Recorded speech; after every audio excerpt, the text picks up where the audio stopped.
किया था सेम उसी लेवल पे दोबारा से रेजिस्टेंस लेती है और उसके बाद वापस से नीचे आती है और यहां पर जैसे पहले वो मूवमेंट कर रही थी उसी तरीके से मूवमेंट होने लग जाता है। अब देखिए इस केस में ये जो लेवल होते हैं ना, ये अब बहुत ज्यादा इंपॉर्टेंट लेवल हो जाते हैं, क्योंकि बहुत सारे लोग देखिए यहां पे बाय कर रहे होंगे, यहां पे सेल कर रहे होंगे, यहां पे बाय कर रहे होंगे, यहां पे सेल कर रहे होंगे। तो इस केस में अगर मान लीजिए प्राइस वापस से इस लेवल के पास आ जाती है तो यहां पर जिन सभी ने भी बाय कर रखा होगा उन सबको लगेगा कि भाई अब तो बहुत महंगा हो चुका है, क्योंकि हम तो नीचे नीचे खेल रहे थे, प्राइस तो देखिए इतने ऊपर लेवल पे आ चुकी है। तो जब प्राइस वापस से इस लेवल के पास आती है तो अब इन सबको लगेगा कि भाई ये जो स्टॉक है या ये जो क्रिप्टो है ये ओवर एक्सपेंसिव हो चुका है, और इसका मतलब यह है कि यहां पर बहुत ज्यादा सप्लाई आएगी और लोगों के सेल करने के चांसेस बहुत ज्यादा बढ़ जाएंगे। तो आप इस जगह पे क्या कर सकते हैं, आप इस जगह पर शॉर्ट कर सकते हैं। अब सिर्फ इतना समझ के चले गए तो अधूरे ज्ञान की वजह से आपको नुकसान हो जाएगा। आगे जब समझोगे कि आपको 100% कैसे श्योर होंगे कि एक्चुअल में प्राइस गिरेगी या फिर प्राइस बढ़ेगी, वो भी मैं आगे आपको बताऊंगा। धीरे धीरे हम एडवांस की तरफ जा रहे हैं, शुरुआत में बेसिक समझना पड़ता ही है, तभी चीजें एडवांस समझ आती हैं।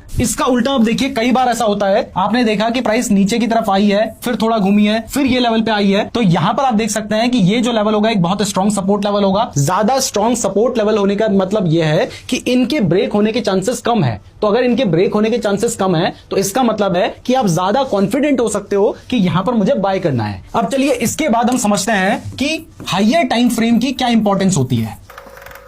तो देखिए ट्रेडिंग में एक चीज जो बहुत ज्यादा इंपॉर्टेंट होती है और जो आपको पता होनी चाहिए वो है हायर टाइम फ्रेम की इंपॉर्टेंस। अगर मान लीजिए आप 5 मिनट के टाइम फ्रेम में अपना कोई चार्ट देख रहे हैं तो इसका मतलब है कि एक जो आपको कैंडल दिखाई दे रही होगी, चाहे वो ग्रीन कलर की हो चाहे वो रेड कलर की हो, वो 5 मिनट में बन रखी है। मतलब उसका जो हाई होगा वो उस 5 मिनट का हाई होगा, उसका जो लो होगा